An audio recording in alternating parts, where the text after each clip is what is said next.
Hello everyone, welcome to the commerce achiever platform.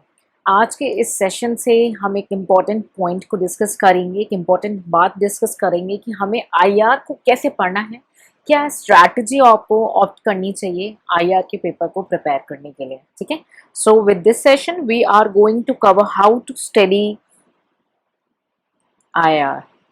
ठीक है, IR that means your industrial relation. So few of them might think यार इसकी क्या ज़रूरत है, we just take the book and keep on reading. This is the first mistake the students are doing these days, and actually at the many places people are not letting you aware about how you should plan a strategy ahead to go in the right direction. So it's very important that you should plan every subject and even the chapters that how you should go with it. Okay तो बहुत ज़्यादा important हो जाता है ये समझना कि आपको कोई भी सब्जेक्ट में क्या स्ट्रैटेजी लेके चलनी है और किस तरीके से उसे आपको जो है प्रोग्रेस में लाना है, प्लस साथ ही साथ उसको कैसे आपने ट्रैक करते रहना है ताकि आप उस दिशा से डाइवर्ट ना हो। बिकॉज आईआर जो पेपर है वो कई सारे एग्जाम्स में आता है, सिलेबस भी वेरिएंट होते हैं, क्वेश्चन पूछने के तरीके डिफरेंसेस होते हैं, तो इसीलिए आपके एग्जाम की क्या रिक्वायरमेंट है, उसकी क्वेश्चन पूछने के क्या तरीके हैं और उस हिसाब से आपको क्या स्ट्रैटेजी ऑप्ट करनी चाहिए, क्या प्लानिंग करनी चाहिए पर्टिकुलर सब्जेक्ट में, ये बहुत ज़्यादा रिलेवेंट हो जाता है। तो स्टूडेंट माइट थिंक कि ये तो रिलेवेंस नहीं है, बट मेरे हिसाब से जो स्टूडेंट ये चीज़ पे काम नहीं करते हैं they are not going in the right directions और ओवर लाइक टाइम स्पेंड कर देते हैं पर्टिकुलर सब्जेक्ट को, पीएचडी करने लगते हैं उस पर्टिकुलर सब्जेक्ट की। सो that is all not required. So that is why this session will be even more important than the past session, but all sessions are equally likely important, but this is also a most important session which is going to be frame the strategy for your IR, that is industrial relation.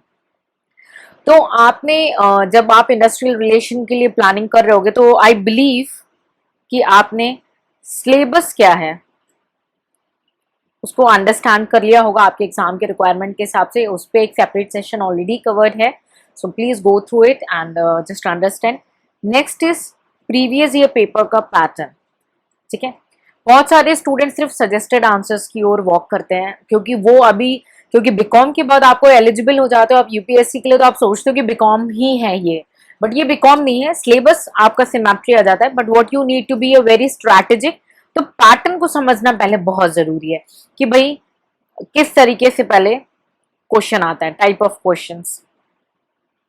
ठीक है, for example मतलब कोई detail study दे दिया, फिर उस पर आपसे question पूछा। आप क्वेश्चन में भी टाइप ऑफ क्वेश्चन में भी किस टाइप का क्वेश्चन है ये समझना इंपॉर्टेंट है। उसके साथ साथ अब इसको हम प्रैक्टिस करेंगे प्रीवियस ईयर पेपर्स के साथ। ठीक है, तो पैटर्न में और क्या चेक कर सकते हो, टॉपिक्स, कौन से टॉपिक्स पे एग्जामिनर ज्यादा फोकस कर रहा है।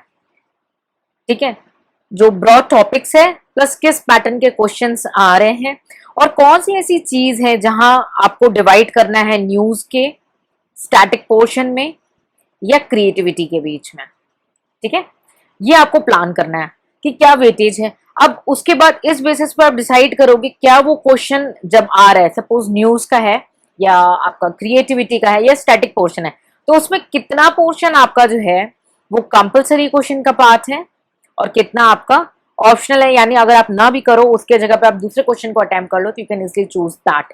सो there is a need to plan. ठीक है, सो आईआर के केस में भी ये सेम स्ट्रैटेजी फॉलो होगी। आपने सिलेबस कवर करना है, प्रीवियस ईयर पेपर के एनालिसिस को हम ऑलरेडी कवर करा चुके हैं, तो आप प्लीज उसको भी देख लेंगे, प्रीवियस ईयर पेपर के एनालिसिस को कवर कर लेंगे। ठीक है, नाउ अब आईआर की बात करें, अगर आपने प्रीवियस ईयर पेपर को देखा होगा और सिलेबस को अच्छे से समझ लिया है तो हम क्या करेंगे, इसमें आपको सबसे पहले जो है मीनिंग्स क्लियर होनी चाहिए। कोई भी टर्म है उसकी प्रॉपर मीनिंग आपको क्लियर होनी चाहिए। ठीक है, दूसरा थोड़ा सा ब्रीफ आइडिया ले लेंगे तो बेटर होगा कि फीचर्स क्या है किसी भी चीज के, उसके इंपॉर्टेंस क्या है, ठीक है, एडवांटेजेस या डिसएडवांटेजेस क्या है, इस तरीके की एक ब्रीफ नॉलेज रखेंगे। ठीक है, उसके बाद लॉज यानी एक्ट्स में क्या मेंशन है, कोई नया लोगो, ठीक है, या फैक्चुअल जो फैक्ट्स हैं उनको माइंड में रखना है आपको। ठीक है, और आईएलओ पे तो आपको स्पेसिफिकली कमांड करनी है, इंटरनेशनल लेबर ऑर्गेनाइजेशन क्या चेंजेस आ रहा है, क्या न्यूज में आ रहा है, क्या चीज इक्वालिटी, और थोड़ा सा न्यूज से अपडेटेड। और थोड़ी सी इस मैटर में हम रीडिंग को इंक्लूड करेंगे, हमारी बुकलेट में भी रीडिंग के पोर्शन को पार्ट में इंक्लूड किया तो बहुत सारे स्टूडेंट सोचते हैं यार स्किप करो, क्या इतना लेंदी रीड करना है। देखिए पहले तो हमारी जो बुक है वो दैट इज स्ट्रैटेजिक, ठीक है, so that is 100% as per UPSC. So कुछ भी एक्स्ट्रा अननेसेसरी चीजें नहीं होंगी, दैट इज फॉर श्योर, ठीक है। प्लस कुछ चीजें आपको हो सकता है कुछ आज एस्पिरेंट को कम लगे, तो उस केस में हम आपको ये सजेस्ट करते हैं कि बुक के साथ साथ न्यूज का जो हम कवरेज कराते हैं उसके पीडीएफ को आप ट्रैक करते रहें। बिकॉज देखिए फॉर एग्जाम्पल है, थ्योरीज हैं, लॉज हैं, बहुत ज्यादा होते हैं, कितना पढ़ लोगे? आपको लगता है केवल 10 थ्योरीज हैं जो बुक में दी हुई? नहीं, हर एक टॉपिक पे 40 से 50 थ्योरीज हैं, 60 थ्योरीज हैं, और भी कई ज्यादा थ्योरीज हो सकती हैं। बट आपके लिए कितनी रिलेवेंट है, आपके एग्जाम के लिए कितनी रिलेवेंट है, ये बहुत ज्यादा इंपॉर्टेंट और वाइटल डिसीजन है। तो हमने जो सबसे ज्यादा वाइटल थ्योरीज हैं जो पास पेपर्स में आई हुई हैं, जो अदर गवर्नमेंट एग्जाम्स में उठी हुई हैं, उनको ही कवर किया है आपके बुकलेट्स में। प्लस अगर कोई ऐसी थ्योरी होती है जो न्यूज में आ रही है, ये करेंटली ऐसा ट्रेंड नजर आ रहा है कि इकोनॉमी में उस थ्योरी का यूज हो रहा है, बट वर्डिक्स नहीं है, बट एक्चुअली में वो थ्योरी अप्लाई हो रही है, तो हम उसको न्यूज बुकलेट्स में कवर ले करेंगे। इसलिए if you want to complete your 100% preparation, you need to you need to go through with this news booklet, ठीक है, and your book, like either you want to go with the e-book or hard copy, that's all your choice। तो आप hard copy के लिए जाएं या soft copy के लिए जाएं, आपको साथ में कंपाइल करना है न्यूज मैगजीन को, तो ही आपकी जो प्रिपरेशन है वो होलिस्टिक होगी, ठीक है।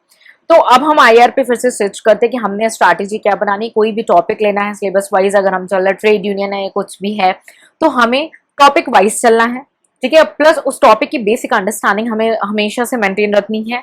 ब्रीफ आइडिया ले लेंगे, फीचर्स क्या है, importance, that is not compulsory. अगर आप क्रिएटिव थिंकर हो तो हम उसे स्किप कर सकते हैं, अदरवाइज आप वो भी प्रैक्टिस कर लेंगे।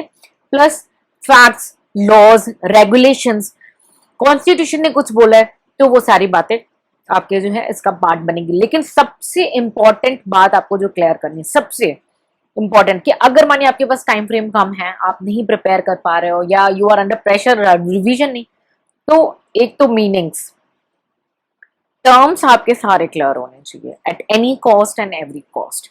दूसरा लॉस, या आप कह सकते हैं एक्ट्स वगैरह जो है, ये चीज क्लियर हो तो you are 90% on the safest zone. Rest required your creative thinking and your creative writing that you can sufficiently do with your answer writing practice. But these two things should not be compromised at any and every cost. Okay? So meaning and the understanding of any of the terms, that should very important, and laws and acts. Okay? Because that is a bare thing. Bare act, hope you have heard that word. That is law that need to be understood. You cannot frame in your own languages. Okay? That is just exactly what is given in the law. Okay, so I hope I helped you to understand कि how you have to frame your IR strategy, how you are to work। Subject में आपने book में भी हमने ऐसे ही compile करा है कि आपके सिलेबस से सिंक्रोनाइज हो सारी चीजें, और जितनी भी रिलेवेंट थिंग्स होंगी वो आपको प्रोवाइड करती जाएंगी, ठीक है।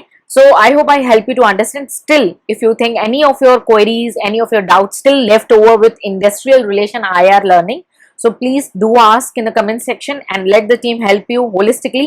because देखिए आपके एग्जाम में ऐसा थोड़ी नहीं केवल ऑप्शनल पेपर आ रहा है और ऑप्शनल पेपर लिख रहे हो, ऐसा नहीं है। आपने जीएस पे भी करना है, प्रीलिम्स पे भी करना है। अब आपकी लड़ाई प्रीलिम्स की बहुत ज्यादा स्ट्रांग होनी चाहिए, ठीक, ज्यादा बच्चे बैठते हैं, तो आपने करना क्या है, ऑप्शनल को स्ट्रेंथ बनाते हुए, बिकॉज वो आपको रैंक देता है, उसके लिए टाइम सेविंग करना है उसे। तो जितना टाइम आप ऑप्शनल में बचाएंगे उतना टाइम आप सेव करके डिस्ट्रीब्यूट कर पाएंगे अपने जीएस पेपर पे और अपने प्रीलिम्स की कंप्लीट प्रिपरेशन पे। So you have to be very very strategic and very smart. So I am going to help you, our team is going to help you with your optional papers, so that least time with best talent with best quality of knowledge you should gain। so that's why we keep on inviting you। आपके मन में कोई doubt है, कोई query है, just to ask, let us help you, क्योंकि we can help you only in the optional and you can save your time here, use that time in GS and prelims preparation and get through this exam। okay, so let us help you and keep participating, even answer writing practices and everything is going on, keep taking benefit out of it। we are going to help you holistically for optional। अब आप ये नहीं कह सकते कि commerce optional में आपको कोई सपोर्ट्स नहीं है। we are going to be holistically available with you, either side we are beside you, only you have to choose it। whether you how you want to take the benefit from us. आपको ये देखना है कि आप हमसे कैसे benefit निकलवा सकते हो, आप कैसे maximum support ले सकते हो कॉमर्स ऑप्शनल पे। अब आप ये नहीं बोल सकते कि आपको कॉमर्स ऑप्शनल का कोई सपोर्ट नहीं है, यू कांट से दैट, ठीक है। So take maximum benefit. Still if any query कोई क्वेरी लेफ्ट हो जाती है in case, and we are definitely going to come with Hindi medium also, don't worry, but for that we need a time, we need a time, some time for that, and till then you have to cooperate each other, help each other, and take maximum benefit from us. Okay, so keep working hard, and इसको पाके रहना है, ये जिद रखना है। Optional में time saving करना है, स्मार्ट स्ट्रैटेजी प्लान करनी है, ठीक है। मैं देखती हूँ बहुत ज्यादा बच्चे कॉन्शियस हो जाते हैं ऑप्शनल में 25 मटेरियल कलेक्ट करें, नो नीड। जो हम मटेरियल दे रहे हैं हम उसकी अथॉरिटी लेंगे कि that will be going to holistically. News के चेंजेस को साथ में कवर अप करेंगे तभी वो होलिस्टिक आपकी प्रिपरेशन हो जाएगी, ठीक है। Otherwise we are not going to take guarantee और any verdict for all. Answer writing practice important है, बार बार बताते हैं।